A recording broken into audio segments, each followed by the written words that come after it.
Welcome back. I say that because, you know, we had a little break on video. So welcome back.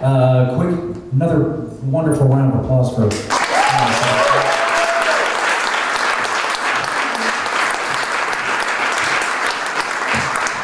I want to thank our both Willis Music for providing all this for us to do this.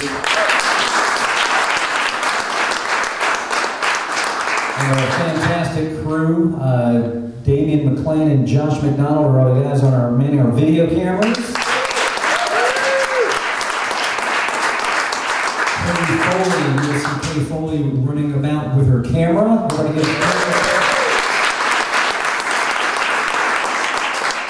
And I would be remiss if I did not mention one of the best sound men ever, anywhere, Eric.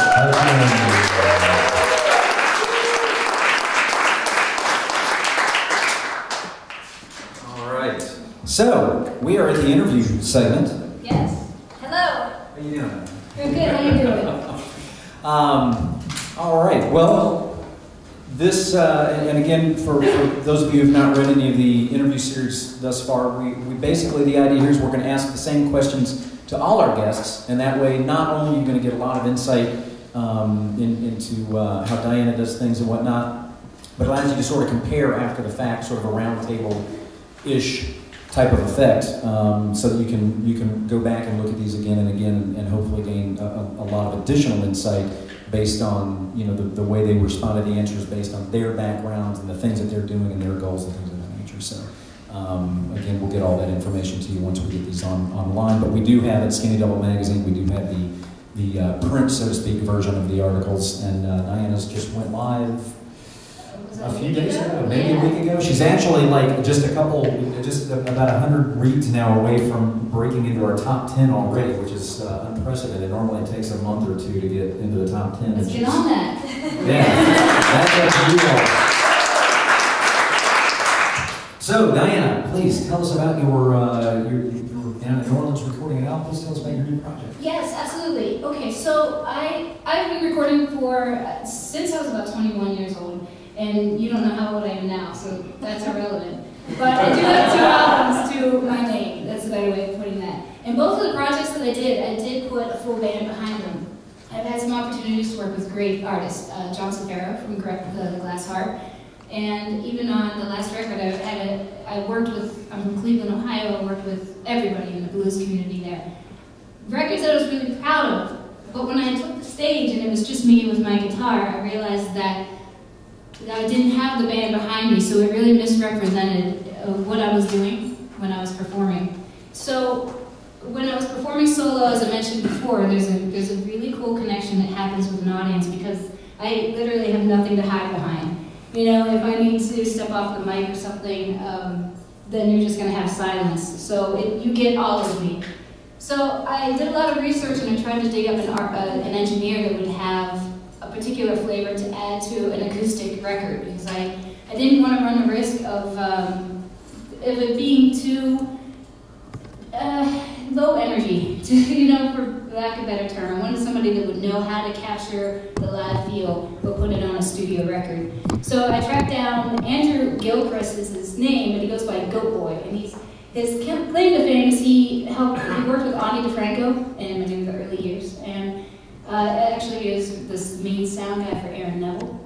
So I had an opportunity to work with him. We went to New Orleans, and the way that we approached this record was a lot of times when you're recording, you separate everything. You record just the guitar, and then you go back and do just vocals, and then when there are mistakes or errors, you can do what we call punch-ins or overdubs and just kind of fill in till you have this beautiful polished piece after. We didn't do that. We decided to put microphones all over me, and I just played and I sang, and because that's what I do. So the energy was there, the passion was there, the more realistic me was there for every song. After 2 12-plus hour days of singing, I lost my voice, which has been over a month in trying to get that back, but it is the most realistic record that I feel like that I've put out. I feel like I really had a chance to be me, and it's a very vulnerable record. It's the word I've been using because that's what I'm giving to you as a listener. I'm giving me and nothing else. Yes. I think I speak for everybody here when I say I think you got your voice back. Oh, cool. Well, we'll see. That sort of answers my next question, is how does this differ? But I do have a question. Out of any of those projects, is there one as a guitar player specifically that you're most proud of? Well, yes. The first project that I put out was, for me, where I broke away from my standard way of playing. As many people, when you first come up in music, you're influenced by what's around you. So what you learn is what you hear, what's already been done. And there's a part of that it almost sets parameters for you. You don't know where you can go as a musician because you can only learn what's been out there. But when I came across Ani DeFranco's music, it changed the way that I performed on my instrument, but it also made me very aware that I didn't necessarily need to follow this particular theory or this particular approach to playing. I have a friend that made a joke. He has a master's in classical guitar playing, and I was playing for him once, and he said, "Yeah, they'd throw you out of college if you played like that." Yeah, right? That's a big deal, apparently. So, the very first record that I put out was when I was experimenting with alternate tunings, and it was my first break outside of what I thought I needed to do. The current record took that a step further. It actually broke me away from how to record a record. And it took me into, okay, well, I don't perform well if I have to have headphones on and, you know, a metronome going bloop, bloop, bloop in my ear. You know, so that's not me. So the first record brought me out of my shell, and this third one really pushed it forward. So we'll just buy all three. So that's I would recommend it. Can you give us a quick rundown of your gear? First off, Yes. I'm assuming now that your studio gear is the same as your live gear. For the most part. Okay, well, they're, give us a quick rundown. Absolutely. So the way that I talk about my guitars is almost personality-wise. It makes me sound crazy, but each one has a little bit of flavor to add, but it also needs to be handled properly. So it's like a girlfriend and boyfriend to me. I start here with the Gibson guitar. This is my solid spruce top. So it is a brighter sounding instrument, but it has a very mellow, tame, high end that I like. I'm not huge into twang.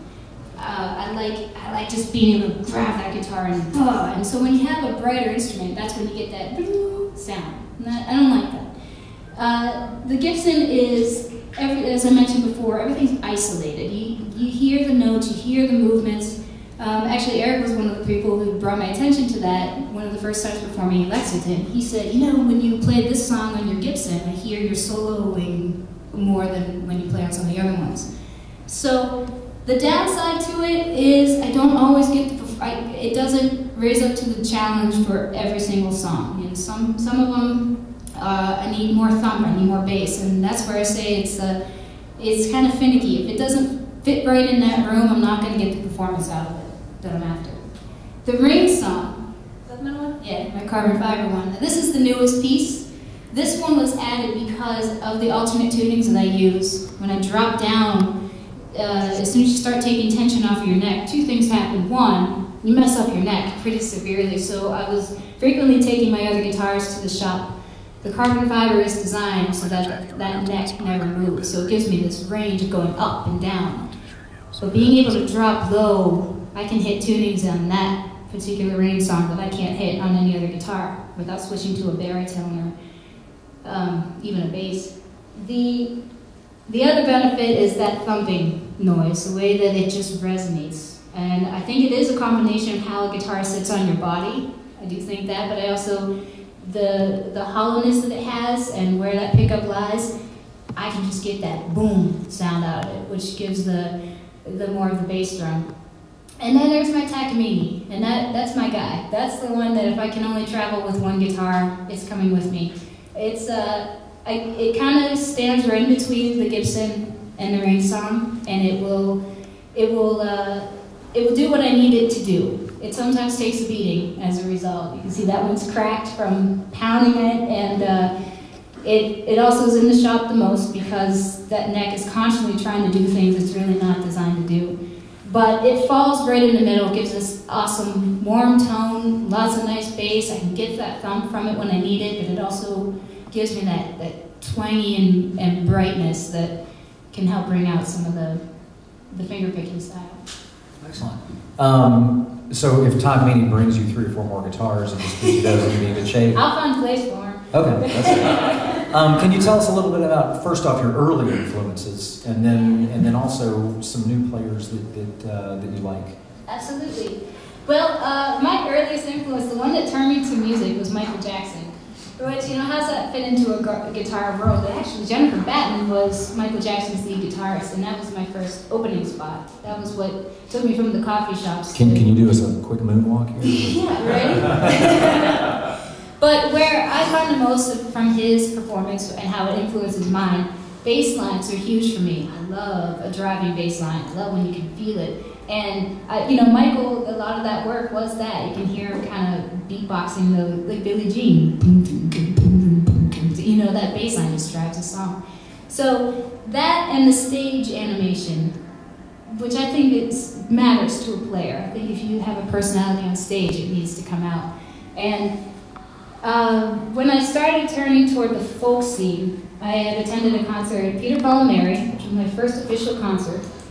It was in New York State, and I remember they played Puff the Magic Dragon, and I was up.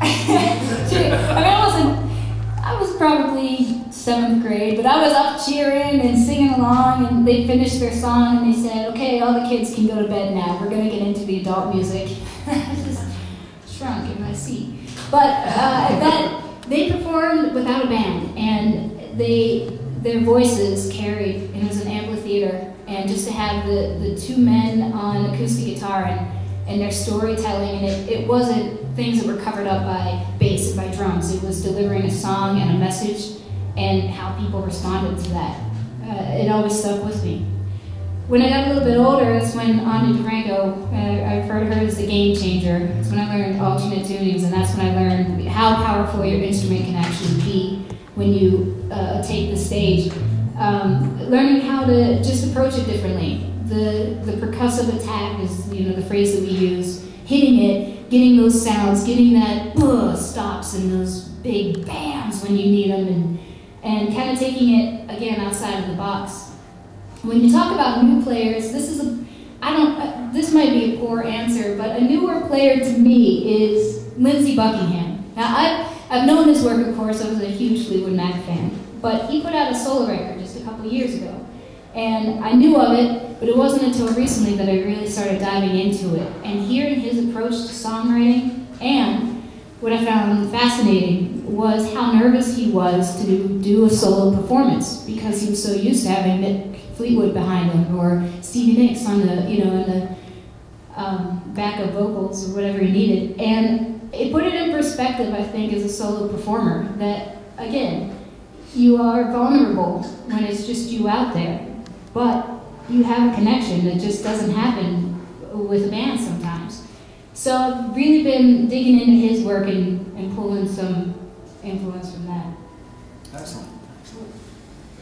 But not any brand new players, right? Right, I should be. I just feel like putting you on the spot with that one thing. You didn't give it to me last time. Right. So as far as brand new players, I like Erin McCallan's work a lot. I would consider her newer. She fluctuates, which is what I like. She's put out different albums that range from almost old style jazz to kind of pop sounding. I'm also Khaki King and Andy McKee, that style of guitar. It's something I haven't quite figured out how to do the tapping but I think it's 1,000 times harder if there are no lyrics involved. So the fact that they can hold the stage on their own and really keep the show moving and not, Khaki puts words in occasionally, but for the most part, Andy McKee does not. So yes, they're your new players. Excellent. Do you have any tips? A lot of the folks here today are guitar players. Some of them have been playing for 10, 20, 30 years. Others have been playing for 10 or 20 or 30 minutes. So do you have any tips for me? Yes. And again, everything. I am one of those try it kind of people.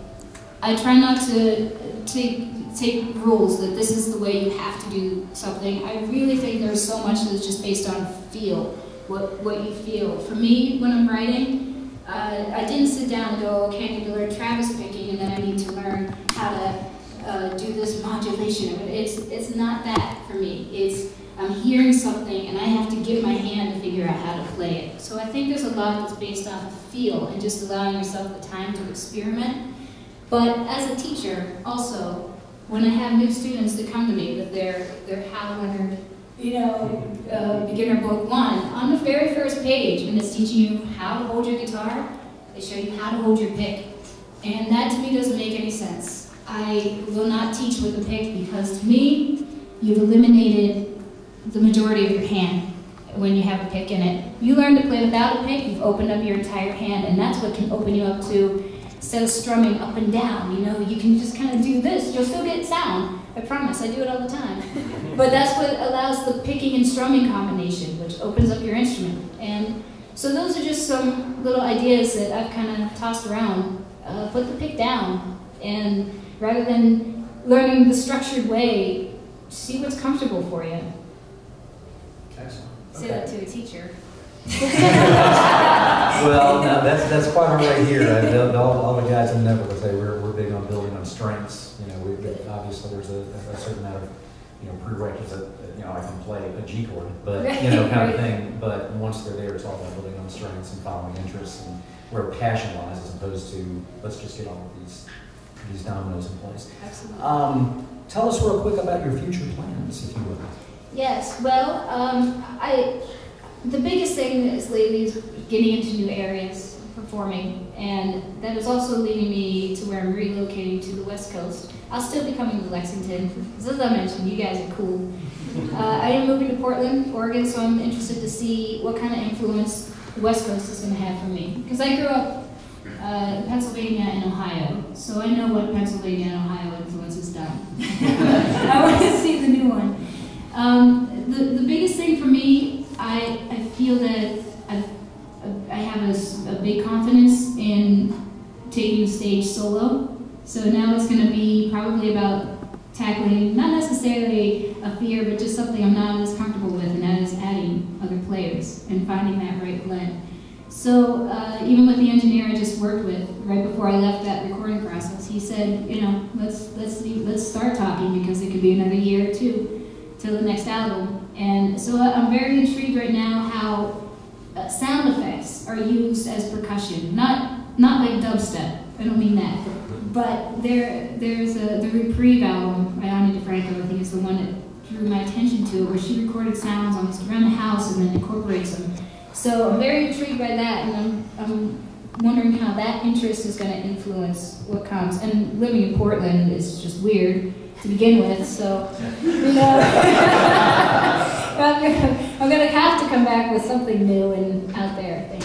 Excellent. Okay. Well, we're going to open up the floor to questions in just a moment. So if you've got any questions, keep them at the forefront of your mind. When we get to that section, if you just throw up your hand, and I'll try to see you and call on you, and we'll do that until we run out of time. But before we get to that, would you mind doing another song for us first? Absolutely. Me too.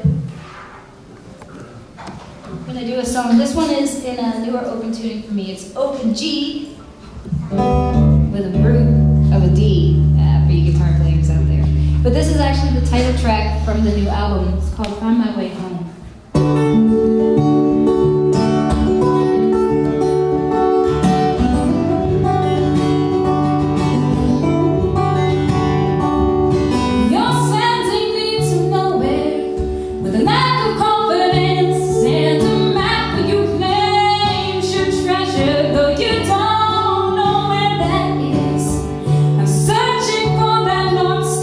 Safely guide me in, though I'm already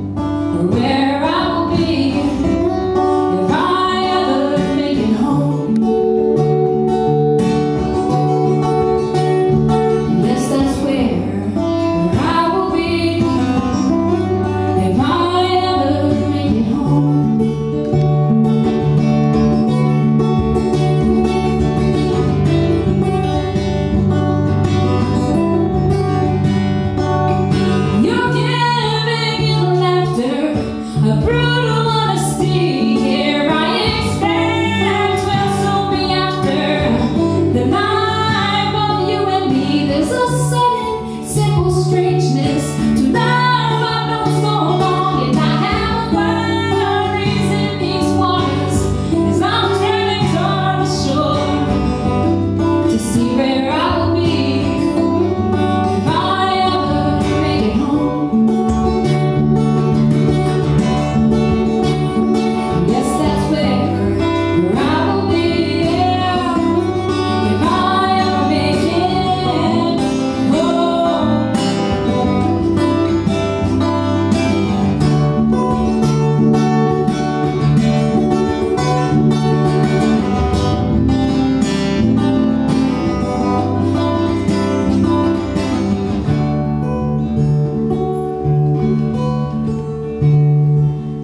You're giving it a silence.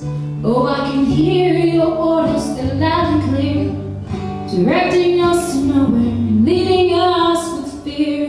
There's a love, oh, I have come to lose, a direction, no, I couldn't choose. So I'm jumping into this sea to find I'll ever make it home. If I will ever make it home, if I will find my way home.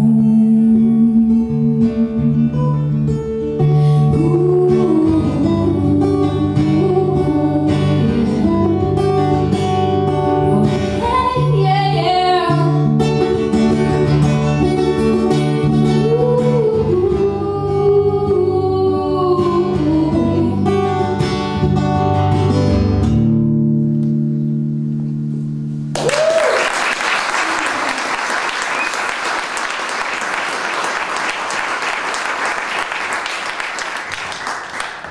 Okay, before we open up the floor to questions, real quick, your new album. Do you have a release date in mind, general? Right, well, it's still going through its creation process, so we're anticipating that in the summer it should be released, and I'm hoping to be back here for a release show in July. It's tentative, but there is a way that you can find that out for sure, and that's just by connecting with me after the show. So I hope to see you there for all that. Let's stay in touch. Cool? Yeah. She'll be. We've got a table right here next to the soundboard on your way out. So if you want to stop by and chat with her a moment, get an autograph, get some pictures, she's got some. I think your CDs are there for sale and things of that nature. So feel free to stop by and pick something up and chat with her a little bit. Take a picture with me for a memory. And leave your email address, that sort of thing. Okay, real quick then, I'm going to kind of do this so I can see. Questions, yes? And how old were you when you first started playing guitar? How old was I when I first started playing guitar? I picked it up at age 14, put it down for a couple months, and picked it up again about the time that Jewel was kind of all over the radio. So I go with 14. It changed a lot when I got into my early 20s, and that's when it really took off, I think. Are you going to tell us how old you are? I'm 29. I'm actually fine with you knowing that. I just, Well, I had to ask because you didn't say I've been playing for 10 years, so 5 years, okay. 15 years. I don't know why I even tried to hide my age. I don't care. I have been playing for 15 years. Excellent. Okay, any other questions? Yes, sir. When you're recording an album, what kind of things do you consider when you're deciding which of your songs you want to put on? Okay, so I'm repeating these questions just to make sure everyone can hear it. But he asked when I'm recording, what is the process as far as deciding which songs go on the album? I am going to give you the worst answer probably to this question, but honestly, a lot of times that's just what I have written. But I think taking a step further than that, a lot of times during the writing process is when songs will kind of get eliminated. I feel that I can tell if it's going somewhere or if it's not. And the ones that end up making the album are the ones that, like, okay, I see where the place is, or I see where the story's going, or even how it differs from other tracks on the albums or work that's been done before. So I think that elimination process for me happens more in the writing process, instead of just writing and writing and writing and then sorting through to find the best. Yes, sir. Can you share a little bit about your different tunings that you use, and also are there certain keys or those that you like to use for your music better than others? Yes.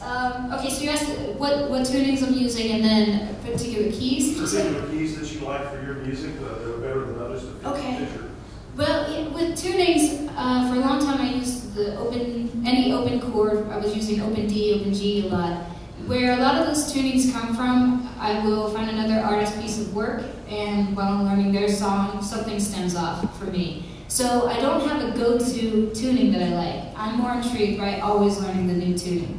Some of them that I use, as I mentioned, open D minor, open G, but there are some crazy ones where I take my low E string up to an F, and I drop my B down to an A, or another one I was just talking with Tom from All the Little Pieces about, but it's what I use for Breathe Without Air, where I have actually 3 B notes playing at the time, so I double up on 2 B, which gives that room to move in the bass line a little bit, and dropping down about a half step, and then keep going up on top of that. As far as keys, as long as I'm comfortable singing in it, that's what I'm going with. We have time for a couple more questions. Do we have any? Yes. How do you get your hands in shape to make that strong and loud? Oh, yeah, well, so he asked how I get my hand strong enough to get that strong strumming sound without a pick. And I'll tell you, I focus a lot on the nails hitting off the top of the strings. I think when you see me play, there's this bounce back. It's not all for show. It's literally a bounce as opposed to a down strum. And what that allows the guitar to do is it gives it that chance to ring and be open by bouncing off of it as opposed to coming down. And the pick, when you come down through it, lets everything ring out, which is why it's so clean and nice. When you kind of get that bounce back, you get a lot of that same top end that will come out. It makes it sound clean, but it gives it the opportunity to ring out. With that said, keep your cuticles under control because they get a little sore. And yeah, I've never been able to have long nails as a result. They usually get a little torn up on the strings too. I'm going to sneak a question before we take one more from the audience. You mentioned Ani. I know Ani at some point had to use like press-on nails, and she glue them and then tape around them because she was breaking nails. And a lot of fingerstyle players in general have dealt with that as well. Yes. I'm already very Ani-esque, so I think that's maybe one of the main reasons I haven't quite gone in that direction. But it is the best setup to use the press-on nails. I might just not even have. I'm letting these bad qualities of myself out, but the idea of putting press-on nails on before every show is just something that I forget to write the set list sometimes before a show. So it is a brilliant idea, and it's something that now that touring is becoming more of what we're doing, and when you travel, the shows have to line up 4 or 5 in a row because that's when you're able to drive around. So I'm learning these things, like what my voice needs to do to rest in between my hands. So if they get sore or if a nail does get caught, it really can ruin it. So I'm probably moving in a smarter direction here soon.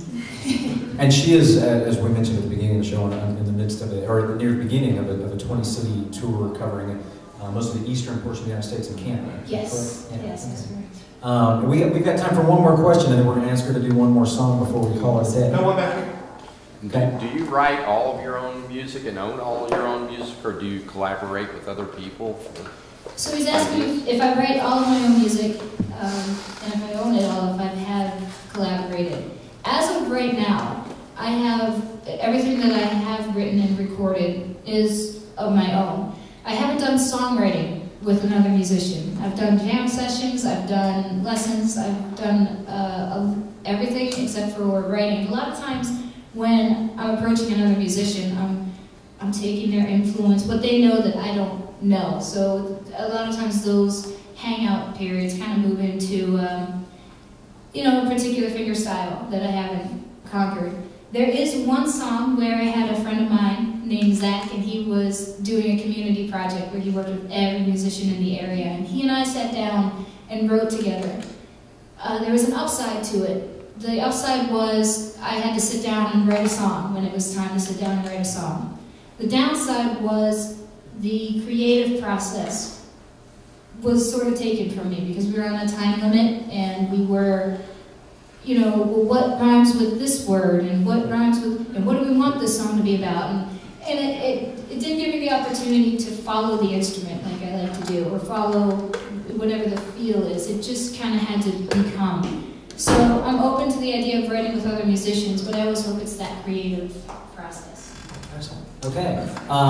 She's going to grab a guitar and we're going to punch the, Damien, if you want to punch this, or Jess, whoever's in charge of punching the power on the POV camera, which will be a fun thing to look at later. She's going to do one more for us. And while they're getting that set, again, just wanted to thank Willis Music again for hooking everybody up with 15% off on acoustic guitar stuff and strings, bits,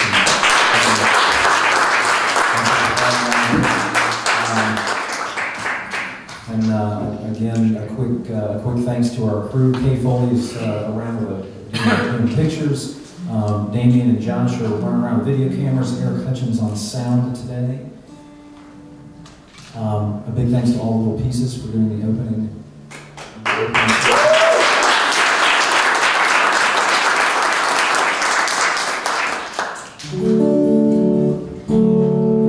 I'm standing in your sitting. Does that feel weird? I'm going to leave you with a song called Secret. This is one of the first ones that I wrote after breaking outside of the standard tuning. So it's also when I discovered punk, acoustic rock, and bluegrass at the same time. So here we go.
Briggs on sound, Damien and Josh on the video, Taylor Foley and photography.